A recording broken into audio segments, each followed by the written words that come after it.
Hello and welcome to HP Calcs. Today we will look at how to do exponents on the TI-30Xa calculator.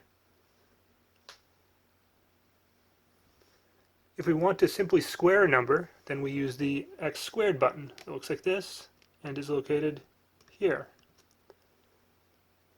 If we want to find the square of 5, we enter 5,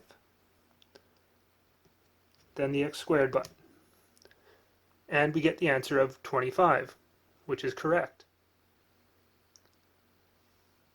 Now, if we want to find a different exponent, we would use the y to the x button, which looks like this, and is located here.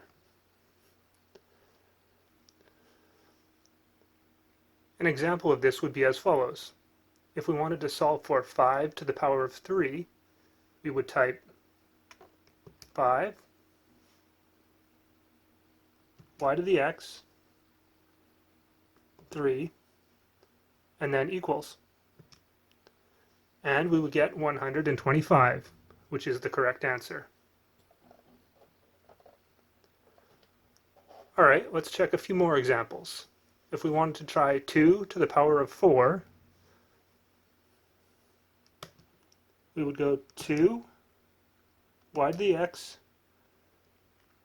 4 equals, and get 16, which is correct. Alright, let's try one more. If we try 10 to the power of 6,